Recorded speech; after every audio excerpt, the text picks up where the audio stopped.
Let's start from where we left off last time. Right here. Before I knew it, she came up behind me, taking the coffee cup from my hand, and looked at me with moist eyes. My heart raced.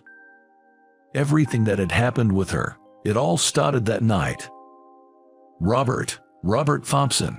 Just as I was about to sit on the waiting room couch, my name was called. The voice sounded somewhat curt. Was it because I was late for my scheduled time? It's not like I wanted to be late. I told them in advance I'd leave on time because I had a dentist appointment, but my manager, Amy, held me back. She always does this on purpose. Darn that female boss, Amy. I rushed into the examination room, where the dentist was impatiently looking at my X-ray. It's not a cavity. It's not. While sitting on the examination chair, I blurted out in surprise. The pain in your tooth is due to clenching. It's not just grinding your teeth while you sleep, but you are constantly clenching your teeth unconsciously. Are you under any stress at work or something? He hit the nail on the head. I'll give you some painkillers again, but be aware and try not to clench your teeth. I was stunned. So, when humans feel stressed, they have a habit of clenching their teeth, and clenching them constantly can cause them to ache. Most of my stress comes from my female boss, Amy. After all, she has the mentality that a subordinate's success is her success, but their failures are their own. She throws a fit if things don't go her way, and she constantly nitpicks. She has a knack for making snide remarks to subordinates she doesn't like. The fact that my toothache might be because of the boss. The dentist's office was on the 3rd floor of a 27-story mixed-use building located nearby my office. I finished my checkup just after 7:30 in the evening. I waited for the elevator, planning to eat dinner in the underground food court. Unusually, there was no one else around. When the descending elevator arrived, "Is the first floor okay for you?" I wanted to say basement floor, but what came out was a simple yes. She probably works for a company located in this building. We had shared the elevator a few times before. She's a stunning beauty. I mean, drop-dead gorgeous. She always stands by the control panel, holding the open button for everyone to get on and off, then quickly presses the close button before exiting. I had secretly nicknamed her Elevator Lady, and always looked forward to catching a glimpse of her in the elevator. But I never expected to run into her after my dentist appointment, and to have a moment alone with her. I found myself wishing the elevator would just stop for some reason, when suddenly I felt a strong jolt from below. It's an earthquake. The elevator has actually stopped. The lights went out, and the emergency lights turned on. At the same time, my right arm was suddenly yanked tight. She, in her shock, had grabbed onto my bicep with both her hands. I was frozen, unable to move, just standing there. It felt like a long time. But in reality, it was only a few seconds, maybe several. Then, the elevator began moving again, stopping at the nearest floor, and the doors opened. "It's okay now, let's get out." She quickly let go of my arm. Then, blushing, she said, "Oh, I'm sorry," and gave a nod. We both exited the elevator side by side. She nodded again and began to walk away. "Excuse me." Before I could think, I had called out to her. She stopped and looked back at me, and I said, "If you'd like, maybe we could grab a meal together." She looked puzzled and tilted her head. "You know, since we both got scared, but I guess that's a bit forward, isn't it?" I felt like I was about to burst into flames. I've never tried picking up anyone before. "Do you think the restaurants are still open after that quake?" And so, we headed to the underground food court. The places were still operating as usual. Wanting to impress, I chose an upscale-looking sushi restaurant. "I'm sorry about earlier," Hut, for what? For grabbing onto your arm. Don't worry about it. It's not a big deal. She continued, a little shyly, with a smile on her face. It's been a while since I did that. I used to do it all the time as a kid. I would just cling onto anyone without thinking, but when I was 6 or 7, I'd get separated from my parents at a fair. I thought I was holding onto my dad's pants in the crowd, but it turned out to be a stranger. So, you got lost because of that? When I asked, she replied, yes, it was a college-aged guy. He took me to a lost children's area and stayed with me until my parents came. I clung to his arm the whole time. I started to say, you must have been, but I caught my words, hinting that she must have been adorable. My dad scolded me a lot afterward. He said grabbing people's arms like that is a sign of being spoiled. Don't rely on others. Stand on your own 2 feet, he told me, and that's when I tried to break the habit of clinging to people. So, was today the first time since then? Curious, I asked, and she playfully responded, who knows, but anyway, I'm glad I wasn't alone, and she smiled warmly. After that, the conversation drifted to a recent visit to the dentist because of a toothache that wasn't a cavity. We also talked about how our work stress must definitely be because of our bosses. Before I realized it, I was talking more than I usually did. It's not just my current boss. Ever since I was born, there's always been a woman in a position above me. My sisters are 5 and 3 years older than me, and throughout elementary, middle, and high school, all my teachers were women. Even at my part-time jobs, all my bosses have been women. Are you afraid of women or something? No, I don't see it that way. It's just that. Just what? Back in my school days, I had this female friend. She'd often invite me out to drink and stuff. I'd get my hopes up, thinking something might happen, but in the end, she'd say something like, "You're just a safe bet to me." She listened to my lighthearted story with a smile on her face. Every once in a while, she'd brush her hair behind her ear with her right hand. I noticed a small mole on the back of her hand, right around where the base of her thumb is. Are you sure you're okay with it? She had suggested splitting the bill, but I declined, saying, I was the one who invited you. We had forgotten to even exchange names. I couldn't tell her that I'd seen her around before. Thank you so much for today, and for treating me to dinner. No problem. Thank you too. She walked toward the train station, looking back and waving 2 or 3 times. Each time, I wanted to call out to her. I wanted to stop her and exchange contact details. But I thought, maybe I'd be bothering her or she might reject me. With those thoughts, I couldn't muster the courage to speak up. Waving back was all I could manage. Anyway, I'll see her again in the elevator like always. That's what I reassured myself with internally. And as I watched her leave, I realized I was clenching my teeth. Simultaneously, the words of my dentist echoed in my mind. Be conscious not to clench your teeth. From then on, with a strong desire to meet her again, I'd find reasons to slip out of work and head to that building next to our office. But for some reason, I never bumped into her in the elevator again. Then, one day, "Hey, Robert." While I was working on an urgent task at my desk, I was called by the laid-back voice of Amy. When I reached her office, "You're being transferred to our subsidiary." Amy, with a faint smile, handed me the notice of my job reassignment. Look, it's that underperforming company. Being sent to such a low-level company, I really feel for you, but maybe it's just right for someone like you. Anyway, use that little brain of yours and make sure the handover is smooth, okay? My successor was a man from the department next to mine, newly hired mid-career. When the handover process began, he was quick to grasp things and had a pleasant demeanor.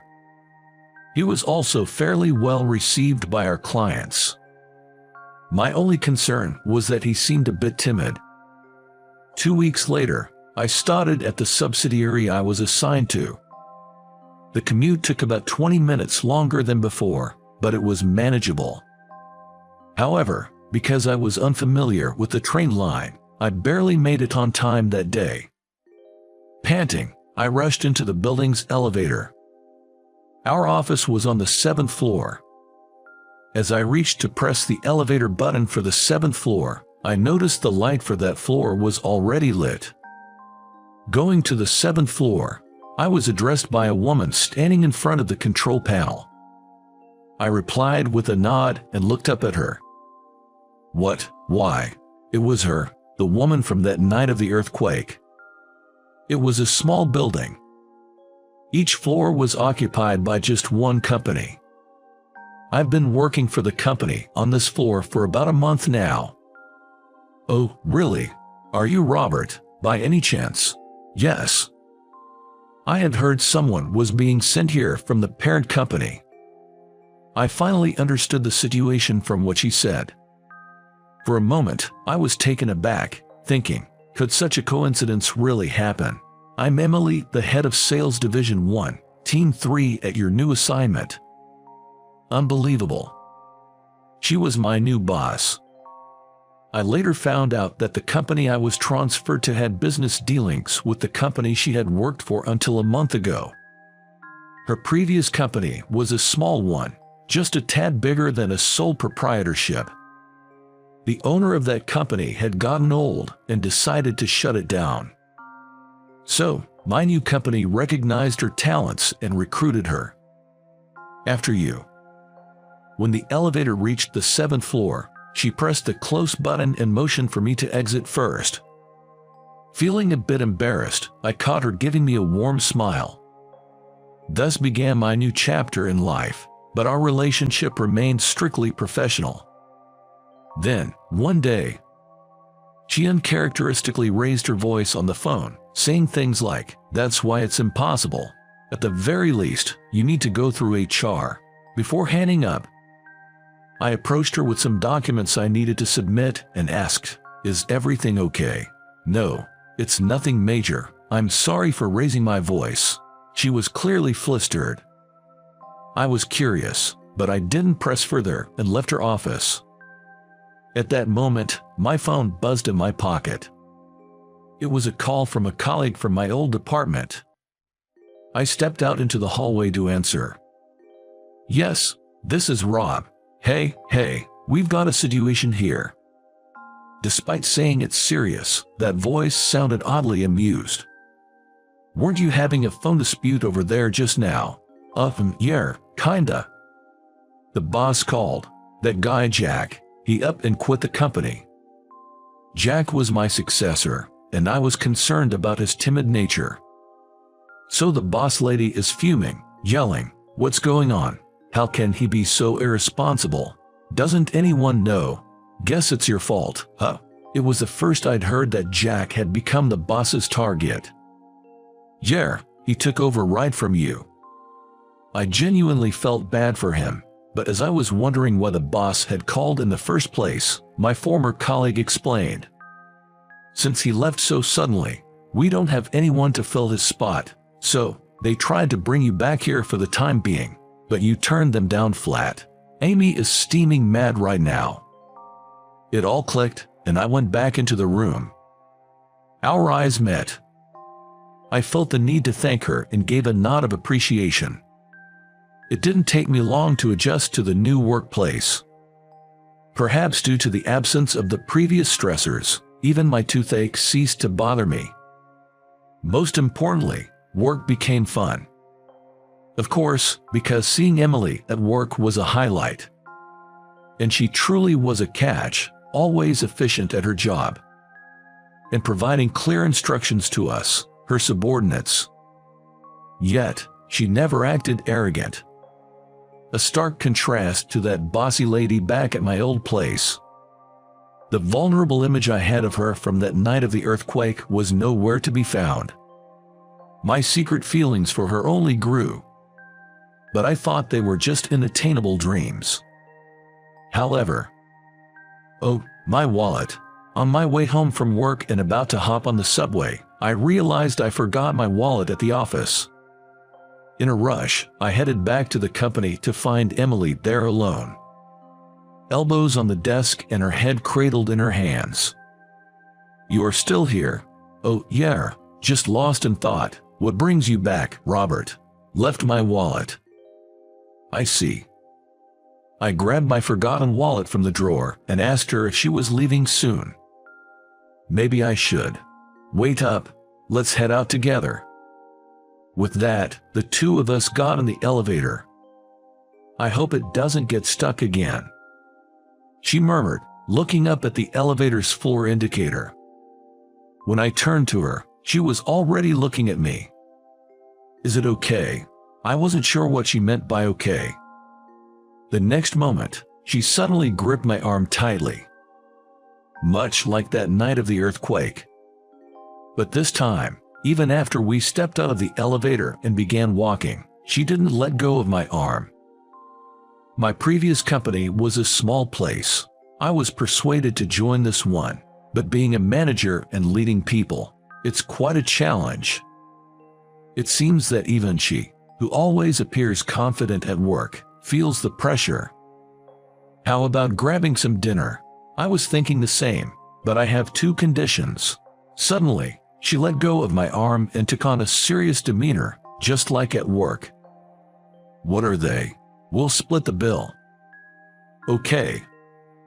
"And no sushi places." "Got it." She shrugged and let out a soft chuckle. "Actually, I'm not a fan of raw fish." "So, you pushed yourself that other night?" "Yes," I thought, why not? You treated me after all. We both laughed heartily. As we laughed, she grabbed my arm again, resting her head on my shoulder. She chose a barbecue place near the station. A man and a woman, just the two of us, at a barbecue joint. My heart raced, but she seemed completely unbothered. First, we toasted with draft beers. I glanced at her right hand as she held her mug. I was staring at a mole near the base of her thumb on the back of her hand. What? She noticed where I was looking and seemed puzzled. "Oh, that mole on your hand. Yeah, I've been self-conscious about it before." "What about the mole?" "Well, actually, me too." Saying this, I showed her the palm of my left hand. "Look, right here." Oh my. On the palm of my left hand, I also had a mole near the base of my thumb. She laid her right hand over my extended left one. "It's a perfect match, almost the same spot." "See?" She playfully looked at our overlapping hands and said, "Matching the lines of our palms. It's like fate or something."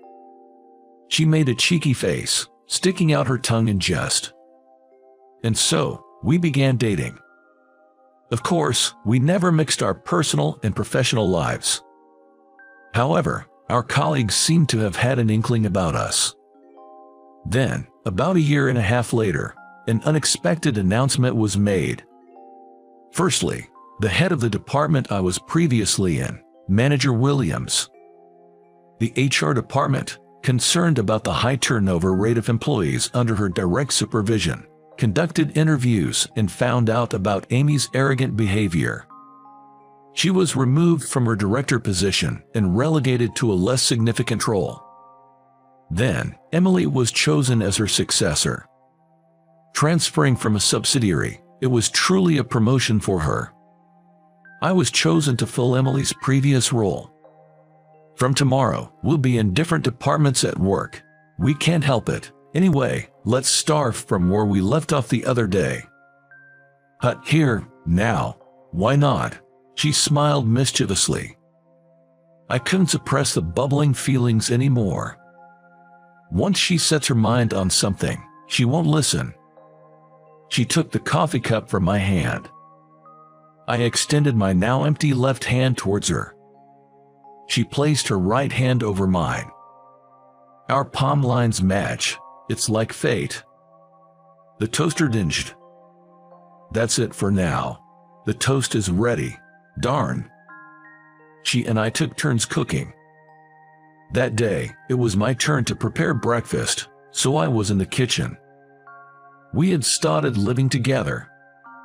By the way, the reason we were moved to separate departments is the company's policy that married couples can't be in the same department. Yes. We were newlyweds, fresh into our marriage. Let's continue from where we left off. Come on, let's. My beloved Emily was repeatedly trying to get my attention. Naturally, I presented the palm of my left hand in front of Emily. Then, Emily playfully slapped it away. "What's the matter? Still half asleep?" It was Emily's voice that made me realize I'd dozed off and had been dreaming of our newlywed days. The sensation of Emily's hand tapping mine brought me back to reality. "About the other day," I mumbled, and Emily picked up on it. She gently placed her right hand over my left. "Look at us, we've sure aged, haven't we?" She looked at her hand with wrinkle and smiled. "We've been married for almost 20 years now." "Oh, found another gray hair. Let me continue from the other day." Saying that, she began plucking out my gray hairs. It was just after 3 days since she found the gray hairs.